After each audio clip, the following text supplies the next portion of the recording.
And give us the thumbs up when we're ready. Excellent. So, been a couple of weeks since I've been here, because we were away in the Flinders Ranges, which is lovely. I love the Flinders, except that it was extremely fly-blown this time. Green everywhere, quite bizarre. I've never seen it as green as it was. Neither had the locals, which is amazing. Someone said the 70s there was a time like this, but that's it. So it was pretty impressive, but weirdly, there was something missing, because you went to see the colour of the mountains and the mountains were all green. It's very strange. But anyway, beside the point. 2 weeks ago, we were here and it was Easter. And we talked about the resurrection. And we looked at John's Gospel's version of the resurrection and how we finished it. So he finished with this bit here. Let's hope it works once I turn that on, that's better. Finished with this. At the very end of his talk about the resurrection, he did a sign-off, really, I think it is. Said, Jesus did many other signs before the disciples, which are not written in this book. These are written that you might believe that Jesus is the Christ, the Son of God, and that believing you might have life in his name. That sounds like a really good end to a gospel, doesn't it? It's an excellent end to a gospel. You think, yep, that's what the gospel was about. It's written so you might believe and have life. Excellent stuff. The only problem is, it's not the end. Which is why most theologians, and I agree with them, think that the next bit's an addendum. He's added some stuff after, which happened a lot in ancient writings, happens a lot in modern writings too. Doesn't make it any less scripture, it just, this was the end, and he went, well, I'm going to write some more. Fair enough.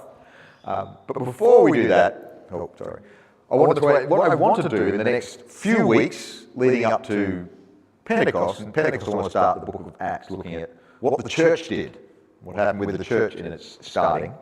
I want to look at some things that happened after Jesus rose. Because there are actually some stories about what happened to Jesus after he rose. Paul says there were 40 days that he was hanging around. That's how we know there's 40 days. The Gospels actually just sort of say he rose, and some of them just end, bang, and a couple give a few stories. But Paul says he's around for 40 days and seen by at least 400 people, and lots of scenes and things. And so it's good to have a look at some of those. And I'm always surprised people say to me, oh, is there more stuff happening? Yeah, because we don't tend to look at these things, sadly. When we read Scripture, we look at them as if they're not in that bit. So I thought this would be a good thing to do. Today I want to look at what I call a feed of fish.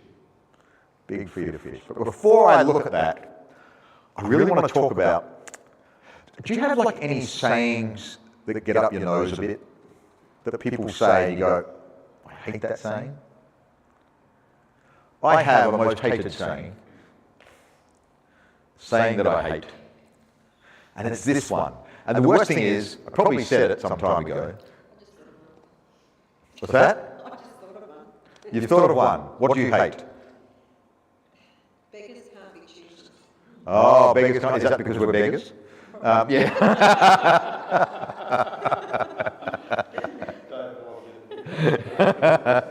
Those online, that's my wife saying she hates beggars can't be choosers. But there's something wrong. Well, I think I hate this one for sort of similar reasons. It's this. The definition of insanity. What's the definition of insanity? Yeah, I hate that. And both of you quote it beautifully. Who said this? An American. You think? Probably. So no one's seen any sort of posters that someone said this? Or someone famous? Well, no, it's worse. The one who cops having said this, and I've seen it on mugs and posters, is Einstein, Albert Einstein. But can I say, he did not say this. So when you see the poster that says that, tear it down, because it is not true. When you see the mug, smash it. No, don't smash it. But you know, It's not true. He didn't say this at all. He can't get anywhere near this. This comes from a novel by a woman named Rita Mae Brown in 1983. A person in her novel said it. So she didn't even really say it. Which is pretty bad. It's spread quick, hasn't it? From 1983, and now it's like ubiquitous. It's everywhere. People will say, I hear it in sermons. I go, no. I hate it. Why do I hate it? Well, there's two reasons. Number one, it is not the definition of insanity. You go speak to a clinical psychologist or a psychiatrist about the definition of insanity, are they going to tell you this? No. No, it's not. Now, I know they're trying to say, oh, that means you're being insane doing this, but people say it all the time. It's not the definition. It's nowhere near the definition of insanity. It's an evidence, maybe. It's an evidence, you're saying. Possibly. But my real problem is not that. My real problem is number two. It's not what the Bible shows us at all. That's my real problem with it. That actually I think it's very, very wrong in many cases. It's not wrong all the time. But I want to have a look and see why this is so wrong. Is that fair?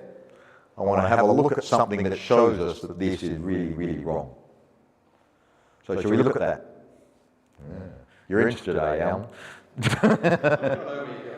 Yeah, I think you do. All right. So, this is the next story. John jumps on to the next bit and says this. After these things, Jesus appeared again to the disciples upon the Sea of Tiberias. He appeared in this way. It's an interesting way to introduce something. He appeared in this way. Simon Peter and Thomas called Didymus and Nathanael from Cana of Galilee and the sons of Zebedee and two others of his disciples were together. Simon Peter said to them, I am going to fish. They said to him, we're also coming with you. Sounds like a kid's story, doesn't it? You know, when they write, I'm going to fish, we are coming with you. It's like that. They went out, got into a boat, and in that night they caught nothing. That's pretty bad, isn't it? It happens. I know it's happened to me a lot of times. Can I say this story and its companion story have caused me a lot of pain when I've been on a jetty or on a boat. I've gone on far too long. Ben can vouch for that. How many fish have we caught together, Ben? 0. There we go. We've gone fishing quite a lot and we've caught none. No, we caught some tiny fish one time that we had to throw back because they were tiny. Yes, it's not good. We are not great at fishing. I used to be when I was young. That's the tragedy of it. Anyway, they went out and they caught nothing. Now, it's good to have a bit of depth at some look at what's happening here. So we see who's the main guy in this to think. Simon Peter says, I'm going fishing, doesn't he? So we have Simon Peter. Last time, 2 weeks ago, Simon Peter was a major player too, wasn't he? Seems to be in all these things. He said, I am going fishing. Or he actually, literally, and I got it right a little bit before, he says, I am going to fish. Now, the way he says that, in Greek there are sort of two ways of saying verbs, main ways. And one is like, I'm going to fish, bang, I'm just doing it this time. The other one is, I'm going to fish and keep on fishing. That's the one he says here. So it's an interesting statement, isn't it? So it could well be that what he's saying in this point is, I'm going back to my old job. Yeah, that's interesting, isn't it? I'm going fishing. And a bunch of them, some of whom were already his old fishing mates from years before, said, we're coming with you. Jesus has disappeared, he came back, but then he's gone again, and we don't know where he is, and we're up in Galilee, and what's happening? It's interesting, isn't it? It's possible that that's the motive here. Whatever it is, there's certainly an idea that Peter's going back to what he knew, isn't it? And fishing with nets is his old job. He's not going recreational fishing with a line and a reel, you know. I don't think they really had that quite the same apparatus at the time. They did have lines to go in, but not that sort of thing. So he's going back to his own old job. That's really interesting, isn't it? And in that night they caught nothing. Does it sound a little bit familiar? Do you think Peter might be feeling it's a little bit familiar? Yeah, interesting, isn't it? Because I reckon there's another story about this somewhere else. Yeah.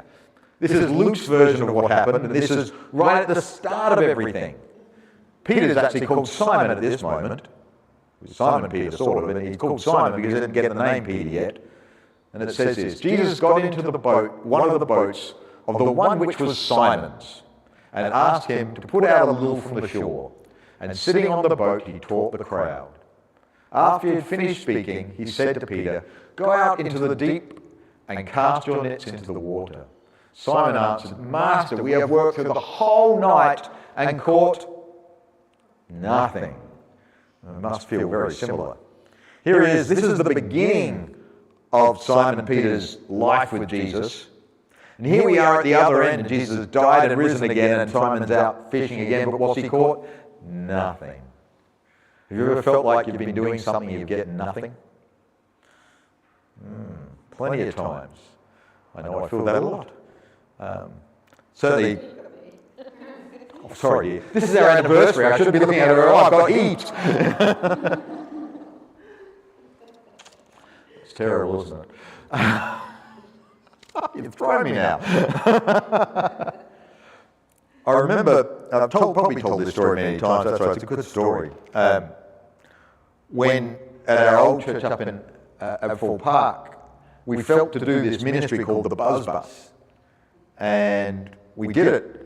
Actually, it was John Pioverson's idea. We should do this as a thing because there were a lot of young kids roaming the neighbourhood at that time. And so we set up the bus in the middle of the Hub shopping centre, the car park there, and set it up. We had Coke and we had 2-minute noodles for kids, and they'd come on and grab a Coke, grab some 2-minute noodles, and then run off and disappear. And we wouldn't see them at all. We couldn't hold any of them there. The people we held there, like that stayed for any bit of time, were sort of adults going, "What are you doing here?" or some very little kids, sadly. We did have some nights looking after some very young kids that should not have been out, which is just one of those sad things in life, isn't it? But what was frustrating, for 2 years we went out there on a Friday night. Actually, originally it was Saturday night. We moved it to Friday eventually because Saturday was too hard for me the next day preaching. And nothing. That was hard work. Why on earth did I keep doing it? Because I was insane, obviously. That's the reason. Yeah. So, we see here they caught nothing. And history seems to be repeating for Peter, doesn't it? A good thing to remember, what's just happened in Peter's life recently? Peter played a big part in Jesus' death. What happened? He denied him 3 times, didn't he? So I can understand Peter. Jesus hasn't talked to him about this. Hasn't said anything. He called him rock. You're going to be rock. That's what Peter means, rock. You're the rock that I'm going to build this church on. And then Peter denies him 3 times. Jesus comes back. Everyone's happy. Peter's going, what am I doing? I can sort of understand I'm going fishing a little bit. But there's this probably in the back of his mind right now, a little bit of a feeling of, oh, I know this. So we should read on, shouldn't we, a little bit? Let's do that. Morning having already come, Jesus stood upon the shore, but the disciples did not know that it was Jesus. This is quite common in the stories after Jesus rose. They don't know it's Jesus. We'll see that. Like in a few weeks' time, there's another story. But the disciples did not know it was Jesus. Jesus said to them, "Children, do you not have any fish?" Now, I've got in brackets there to eat. A bit weird, because the actual word fish literally means to eat. Yeah, the word they use for fish there is a word that they use for fish, but it actually meant to eat. Because, in other words, you got anything to eat, let's eat some fish. That's what he's saying. They answered him, "No." He said to them, "Throw the net into the right side of the boat, and you will find some." That's interesting, isn't it? I reckon Peter would really be feeling it now. Therefore they cast it, and they were not able to haul it in from the multitude of fish. Stunning, isn't it? the disciple whom Jesus loved, said to Peter, "It is the Lord." Simon Peter, hearing that it was the Lord, put on his cloak, for he was naked. That's really interesting, isn't it? I find that fascinating that he was naked because he's working with the fishing gear. Whether he's fully naked or just underwear, we don't know. It doesn't matter. And he puts on his cloak to jump into the sea. Is that what you would do? No, I think the opposite. Take off your cloak, jump into the sea. He puts off his cloak and jumps into the sea. It obviously made sense to them back then. He's a fisherman, he knew the sea, fair enough. I just think it's very, very odd. Anyway, so hearing that it was the Lord, put on his cloak, for he was naked, and threw himself into the sea. The other disciples came in the boat, for they were not far from the land, about 100 metres, dragging the net of fish. That's pretty good, isn't it? It is just like the other one, the other story, isn't it? The other story, Jesus says, put it out, and he says, we've caught nothing. And then Peter says something really of quite good faith. Because you say it, I'll throw it in. And he does, and catches a massive fish. Massive amount of fish, and Jesus says to him, I'll make you a fisher of men. And Peter, or Simon at the time, implores him, says, I'm not worthy. Jesus says, come, follow me. So, we see history repeating, don't we? Same thing. Interesting, at the start of Peter's ministry and then at the end of his time with Jesus, the same thing happens. That's important. That's going to be important. Next week we've got to look at in depth at that. This week we're not quite. But I love the way it says it. Therefore they cast it. That's interesting, isn't it? Some obscure bloke on the shore says, throw it out on the right side. At that stage they didn't know it was Jesus, did they? That's a really odd thing to do, isn't it? But it's good they did it.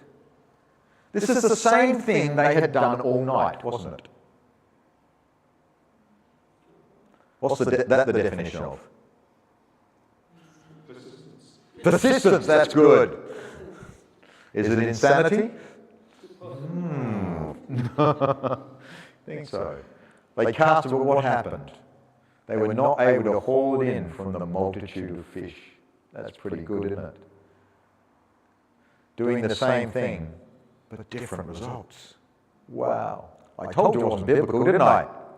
It's not biblical at all. But it's the same result as it was before. It is the same as what happened. It did happen once before. Yes. But the throwing the net in constantly. Why are you doing that? You're not catching anything. What are you doing? Does that mean that the saying that I talked about, and I told you I would disprove biblically, and I think I have quite well, is it totally wrong? No, says Steve. Why isn't it totally wrong? Because they did something different. They did? Throwing the net on the left-hand side. They changed and threw it to the right-hand side. They did something different. They did. The other time they didn't. That's nitpicking, isn't it? But actually, I think the saying is often right. That's the point. But it's missing an ingredient. It's missing the most important ingredient. See, if some bozo that isn't Jesus said to him, throw it in the right, what do you think would have happened?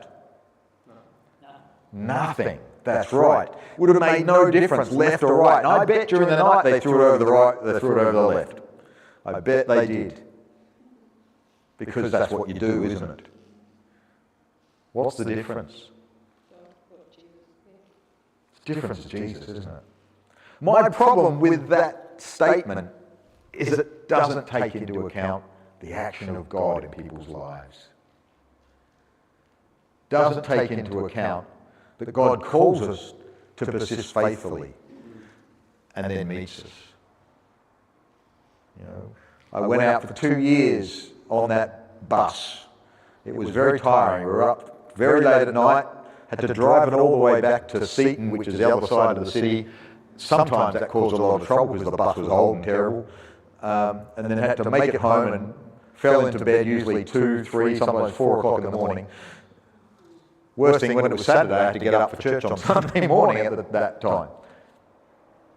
That's just insanity, isn't it? Until the 2-year anniversary, when that young kid said to me, we've been looking for someone to tell us about Jesus. And everything changed. You see, the thing is, through that whole time, I knew that the Spirit was saying, this is what I want you doing. Because I would pray about it. Because I would say, Lord, this is insane. And the same answer, stick at it. I want you in that space. I want you doing that. It's a hard thing to do, isn't it? Here's Peter, he's going out fishing. Nothing. Like I said, I know what that's like. It's not exciting. But the difference is when Jesus comes, isn't it? The difference is when Jesus comes and says, this is what I want you doing. There's a bit more to this I want to share, and we'll finish with this. It says, as they came up onto the land, they saw a coal fire lying there with fish and bread on it. That's actually got to be important for the next week. Jesus said to them, bring some of the fish which you've caught now. Simon Peter came up and dragged the net onto the land, full of 153 large fish. Now I think 153 is a lot of fish, but large fish. Large fish are the sorts of things you hold in your hand like this and you go, wow, 153 of them. That's impressive, isn't it? And though there were so many, the net was not torn. Now, many of you know that when I started this church, the verse that actually was given to me, I was on a silent retreat, and the guy gave to me as a thing to say, I want you to look at this verse, was actually not this story, but the first story, Luke's story, about throwing your net in again. And it made sense to me because I had been a pastor, gone back to teaching, and now it's time to throw the net in again. The promise of the big fish obviously has not fully come yet. That's fine. But what I loved there, and I looked at this, that's amazing. A catch like that, what do you expect to happen to the net? They can't drag this thing in. But the miracle of God is that when that catch happens, you're not torn apart. I know for our little church that we had up in Aberfoyle Park, it didn't tear the church apart to have these kids suddenly come in. Actually, it was a shot in the arm we needed. It was wonderful. And what I found for my life, which is interesting, because we had two very small girls at the time, was that it made me extremely busy and very tired because the boys that we were ministering to tended to start their day at 10 o'clock at night. And the kids that woke up at home tended to start the day at 6 o'clock in the morning. So my sleep patterns were wrecked. But my net didn't break. And that was a good thing. Because I think when God's in these things, that's the way it is. I think when we take over ourselves and start to try and do it ourselves, our net breaks. But in God, the net doesn't break. I love that. That's just an aside on that. I think it's really beautiful. Jesus said to them, come, have breakfast. None of the disciples dared to ask him, who are you? Knowing that it was the Lord. Jesus came, took the bread, gave it to them, and the fish likewise. This is the third time Jesus appeared to the disciples, having been raised from the dead.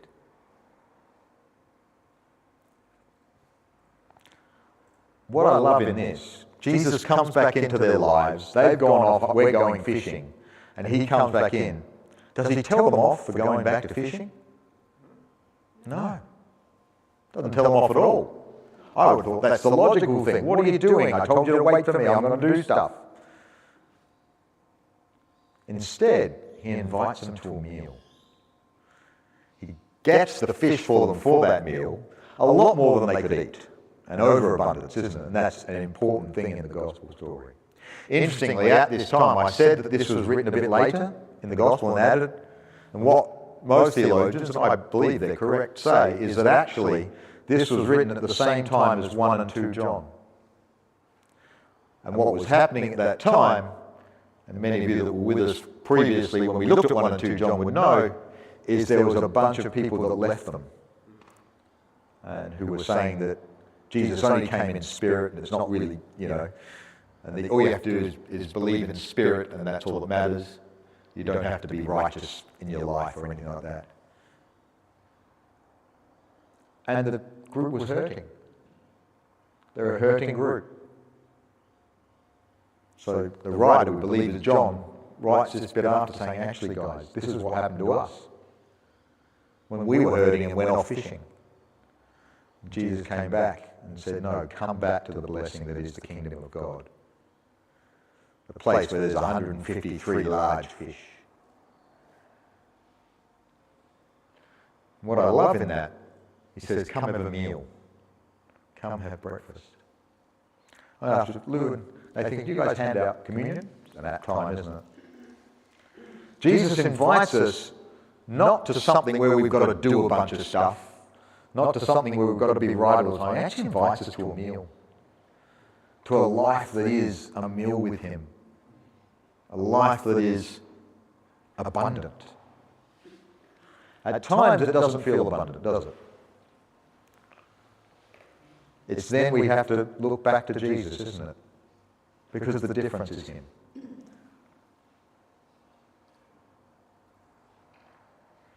Thanks, guys.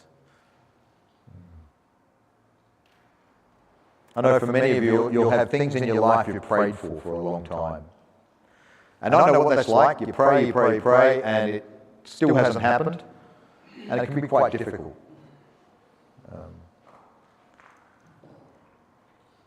And I obviously have a few of those things in my own life. It doesn't mean Jesus isn't faithful. And that's what I love. He is still faithful. He wants to bless us abundantly. And that's the plan of God. Thank you, my dear. Even if we say, I'm going fishing.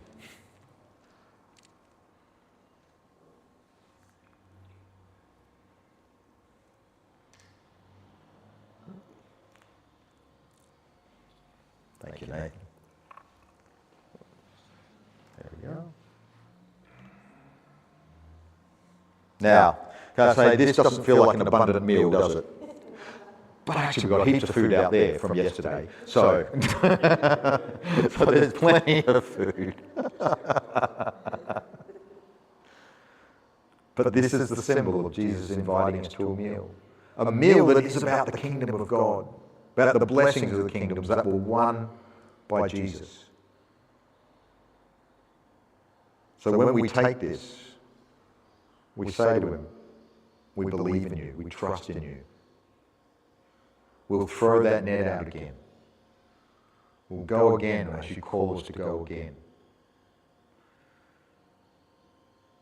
As that song, the first song we had was talking about, that he will never fail. He will never fail.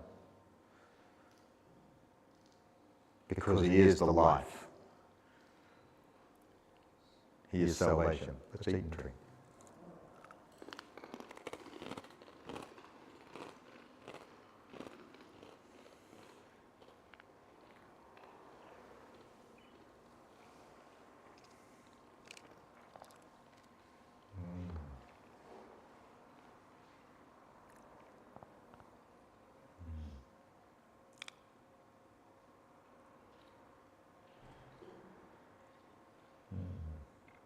So Jesus invites us to his banquet always. It's good to remember that, isn't it? To remember that there is a banquet for us. Not just future. Jesus invites us to one now, to live in the abundant life that he has. Most of the abundant life for me happens in here. I know that. But the truth is, it also happens outside of there, as it shows us. So next week, we're going to look at a little further into this story, because some stuff happens for Peter. A bit more depth. It's very good, isn't it?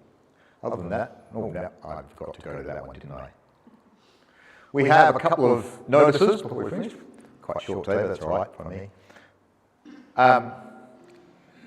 In a week and a half, we have our next Better Together South. It's only a week and a half away, that's scary. On the 30th of April, is that a week and a half away? 19th? Yes. That's right, good. Yeah, that's right. And we're doing anything Aussie outdoors. The plan at the moment, actually, it was all organised for me while at Coco's baby shower, it seemed. I got back there and said, oh, we've organised blah, blah, blah, blah. Oh, good. We're going to make some damper. Because we're near Anzac Day, we want to talk about Anzac Day a bit, so the people share what it's about. Make some damper, and then the idea is to bring along some soup for it. Now, I wasn't privy to all the things, but Suzanne's going to try and reach out to many of you and organise this, which is wonderful. And we'll have a few other things with it. Be quite a nice day. I think, I'm not certain, depends on weather as to what we do outside of that. Might be an outdoor thing, might be an indoor thing. I thought we could try and play some two up. Ooh. You're not legally allowed to play it with money. You're allowed to play it without money. You're only legally allowed to play two up on Anzac Day. What's that, sorry? Not two up. Is it? Ooh, they must have changed things. Wow. When did that happen? Oh, I was always told when I was young, two up's only Anzac Day. Yeah, there was no casinos, that's exactly it. So that's probably right. Sorry, I stand corrected. Yeah. So, this is in 11 days, so we'll sort of get that information and we'll need help in certain areas, which will be good. It should be a good night.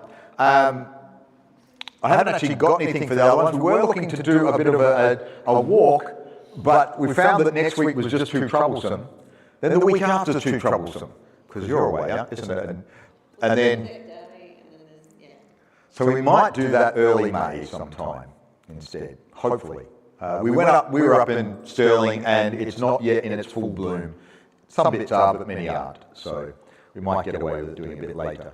We'll see. But other than that, and then also the next meal night, I'm thinking through everything in my head as I speak it, will not be until, because we've got Mother's Day on the 10th, and so it'll probably be the 17th. That's what's been organised. Excellent. Other than that, I think that's all I had to do in things. There's the banking details. Can I say these banking details are there? Please give to what it says there, but that will change very soon. Won't it, John? We believe. So hopefully very soon we will have new banking details for you because we have new banking stuff. We have to actually change it. Part of our process of becoming autonomous is to get new banking stuff, and by the middle of the year we have to get rid of this. So we wanted to get the banking stuff to you before. So especially those that give online, you can change over to the new one. Other than that, of course, there's a box at the back. There's plenty to eat, so head out. Oh, and even more importantly,